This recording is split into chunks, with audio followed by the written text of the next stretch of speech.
Hi, everybody. I'm Don Stewart, and welcome to another edition of Breaking News. Today is Sunday, the first day of September 2024, and we have more information now on the very sad story that we brought to you last night that the bodies of six Israeli hostages have been taken from Rafah, where they were discovered and identified in Israel. And we now will bring you updated with the latest what's going on and the fallout from that. Six bodies of murdered Gaza hostages have been returned to Israel and identified. That's our top story. Netanyahu makes it clear that murderers of hostages do not want a deal. And finally, the real reason that Hamas will not make a deal for the remaining hostages is that they cannot. All right, let's look at these stories on this very, very sad Sunday morning here. Headline number one: the IDF retrieves six bodies of Gaza hostages from Rafah. Now, here's the sad thing that we didn't know last night when we broke this story. The hostages were likely killed after Kaid Farhan al-Alkadi was found last week. In other words, they've just been murdered in the very recent days. The IDF retrieved the bodies of the hostages from a tunnel under the city of Rafah in Gaza. They were likely slaughtered by Hamas shortly before the IDF got to them in Rafah. The bodies were found only 1 kilometer from where Kaid Farhan al-Alkadi, age 52 from Rahat, was found last week. Since al-Qadi was found, the IDF has put out instructions to be extra careful in the area. But it is possible that Hamas killed the six, knowing that the military was close by and that the hostages might be taken alive by the IDF. And that seems to be the best answer to why they did this. Earlier in the night, prior to the announcement, the IDF had not been able to identify the bodies. Despite rumors on social media of possible identities of the potential hostage bodies, the IDF had not yet confirmed on Saturday any specifics until the bodies had been returned to Israel and checked by the relevant professional experts. The IDF sources did say that the bodies were indeed those of the hostages. They were not killed by any recent fight with Hamas in the area, since the military did not use any force nearby. Soon after the IDF announcement on Sunday morning and the hostages and missing families forum stated, with deep sorrow, we once again announced the murder of six hostages. These six individuals were taken alive, endured the horrors of captivity, and were then coldly murdered. A deal for the return of the hostages has been on the table for over 2 months. Were it not for the delays, sabotage, and excuses, those whose deaths we learned about this morning would likely still be alive. It's time to bring our hostages home, the living for rehabilitation, and the fallen and murdered for burial in their homelands, the statement added. The forum further called on Netanyahu to bear responsibility in front of the nation after the IDF's recovery of the six bodies. Now, as can be imagined, certain Israeli politicians, we won't mention their name, were quick to blame Netanyahu. And what did they do? They called for new elections and surprise, surprise, so they could leave Israel. Yes, sadly, situations like this certainly bring out the best and the worst in people. As we have emphasized as early as yesterday before the story broke, Hamas does not want a deal that would end the fighting because it would mean the end of them. The only leverage that they have had is dangling the release of the hostages, and their terms were emphatic that Israel must leave Gaza, including the border. And if Israel agreed, what would be the result? Well, another October 7th would eventually happen with more murders, more hostage taking. That's just a simple, fact. And that's why Netanyahu said, no, we are not going to leave the border. We're not going to give up that what we fought for, what people have died for, the soldiers there going into Gaza, that we now have a situation on the Egyptian Rafah border there between Gaza and Egypt where we can secure it, where armaments won't get through any longer. There won't be any smuggling tunnels anymore. And we ourselves will take care of that. We could care less what Egypt says. We will have our people there because it's the only way they will know that they are secure if their own people is there. And you don't want to outsource this at all. And so, like we've said before, it's so unfair to blame Netanyahu for this because it is not his fault. It is Hamas's fault. That brings us to headline number two. Netanyahu did speak, and he said Israel is in intense negotiation for hostages, but Hamas continues to refuse. And the Gallant, this defense minister, he will probably get a lot of headlines. He warned that Israel's insistence on remaining in the Philadelphia corridor could endanger hostages' lives. Yeah, but how many people's lives would be endangered if you left? And again, this person has made some really bad calls. And as many people have said, he should be fired from his job as defense minister. because if you're looking for the security of the country, this is not what you do. You don't give up the position you have that keeps people out. If you're in total control of it, you don't outsource it. Anyway, here's the story. Prime Minister Benjamin Netanyahu blamed Hamas for the absence of Gaza and hostage deal as the nation reeled from the return of the bodies of 6 hostages recently killed in captivity in Gaza. In recent days, as Israel's been holding intensive negotiations with the mediator in a supreme effort to reach a deal, Hamas is continuing to steadfastly refuse all proposals, Netanyahu said. Even worse, at the exact time it murdered 6 of our hostages. And then he said, whoever murders hostages do not want a deal. For our part, we will not relent. The government of Israel is committed, and I am personally committed to continue to strive towards a deal that will return all of our hostages and ensure our security and our existence. You recall the first hostage deal in November that was broken by Hamas, in which 105 captives were released, stressing that since December, Hamas refuses to conduct any real negotiations.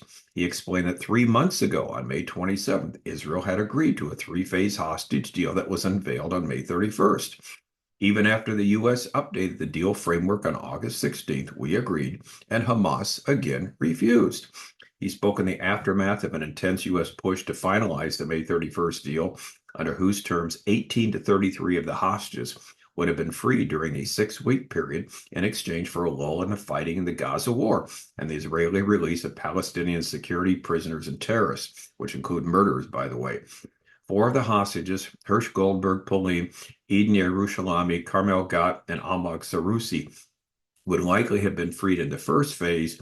The 2 other hostages, Alexander Lobanov and Ori Danino, would likely have been released in phase 2.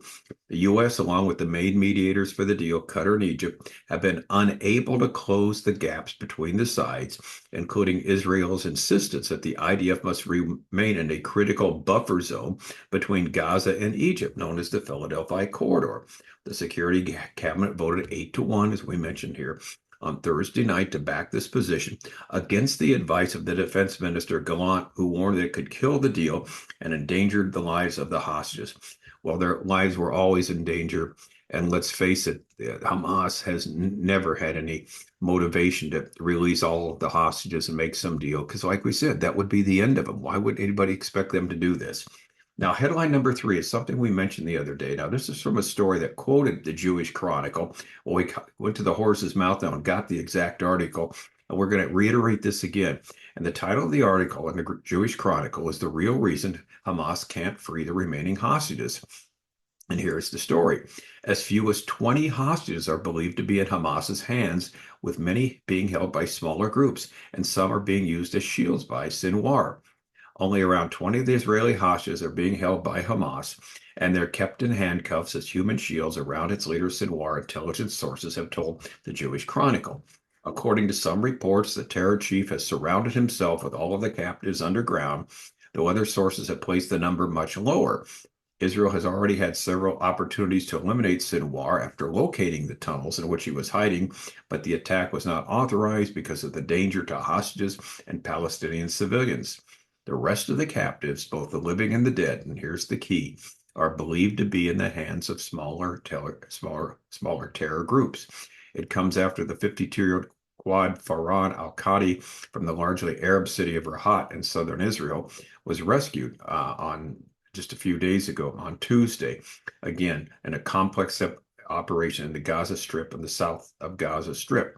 Concerns about other Israeli captives based on information gathered by Israeli intelligence in cooperation with Gazan informants and captured terrorists affects the complexity of securing a hostage deal, currently the subject of intense negotiations in Qatar. Now, here's why.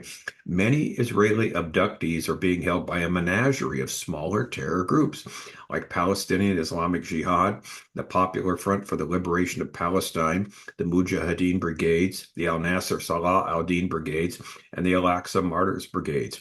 Intelligence sources have claimed this. These groups are locked in a dispute with Yahya Sinwar's Hamas. Now, one thing that an interesting article came out yesterday, we're going to highlight it before all this took place.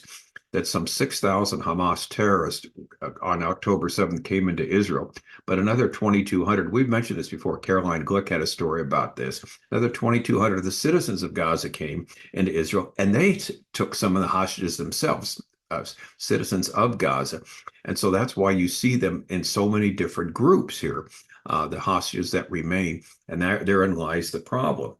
Again, while Sinwar is demanding the release of Hamas prisoners as a priority, they want prisoners, these other groups, from their own ranks, these 5 other splinter groups, to be represented on the list. This has led them to contemplate a coup against Hamas in recent months. In other words, they can't get their act together, the terrorists there in Gaza. They are arguing also that no compromise must be made for Israel, insisting that any deal includes the release of all terrorists from Israeli jails, including, now get this, 1,236 murderers who have been sentenced to life imprisonment. These groups said, no, we won't release the hostages we hold unless every single murderer has been released from Israeli prisons. And of course, that'll never happen. They also oppose Israel's proposal to deport the deportation of all prisoners who will be released by Israel as part of the deal from Gaza and the West Bank. Such a requirement is untenable to be accepted by Israel and is believed to be frowned upon by Egypt and Qatar. But this group opposes that. They don't want these returned murderers, hostages, to be deported at all, but come back and do more killing. The intransigence shown by these smaller groups, which are fortified inside tunnels that extend from the al-Shati camp to the north of the Strip to large areas between Han Yunis and Rafah, is understood to enrage Sinwar after they followed his orders on October 7th. This is further souring the relations between them. In other words, they were part of the attack, but they didn't follow his orders afterwards, and they took their own hostages, and they're going to make their own deal. Although rarely acknowledged, this is the key, these internal Palestinian frictions have been a stumbling block in the way of a hostage deal. Sinwar's main demands are the end of the war and the withdrawal of the IDF from the entire Gaza Strip, as we continue to mention. He is also seeking American guarantees that Israel will not continue the war after the hostage deal is complete. This is in response to Prime Minister Netanyahu's repeated public announcement that the war will only be concluded once Hamas is destroyed and the hostages have been released. So therefore, it's fruitless to claim that a ceasefire hostage deal is near, as Joe Biden continues to claim. It is not. The fallout in Israel will continue. There's actually a protest planned for tonight in Tel Aviv, I believe it is, that will wrongly put the blame on Netanyahu rather from where it solely belongs, and that is Hamas. And so that's the situation as of right now. It's a terrible, terrible story. We'll see what happens with the fallout from all of this. But again, situations like this always bring out the best and the worst in people. And again, a lot of these politicians have stepped forward blaming Netanyahu, which he is not to blame for this. He is looking after Israel's security and saying, well, if you just have an election, elect me now, I'll make sure this doesn't happen. Well, again, that the Israeli citizens are very much wise to that. All right, we'll keep you posted if anything else takes place with this. Continue to pray, please. It's been a tough night for many of us. Our hearts are broken for what happened when we got the news of these hostages that we've been praying for. And there's still a bunch of them out there. We don't know how many are alive, how many are dead, but eventually we'll soon find out. So anyway, thank you so much for watching, for praying, and please continue on. Again, we'll update you as the evidence warrants. Until then, I'm Don Stewart. Thanks for watching. As always, may our Lord richly, richly bless you.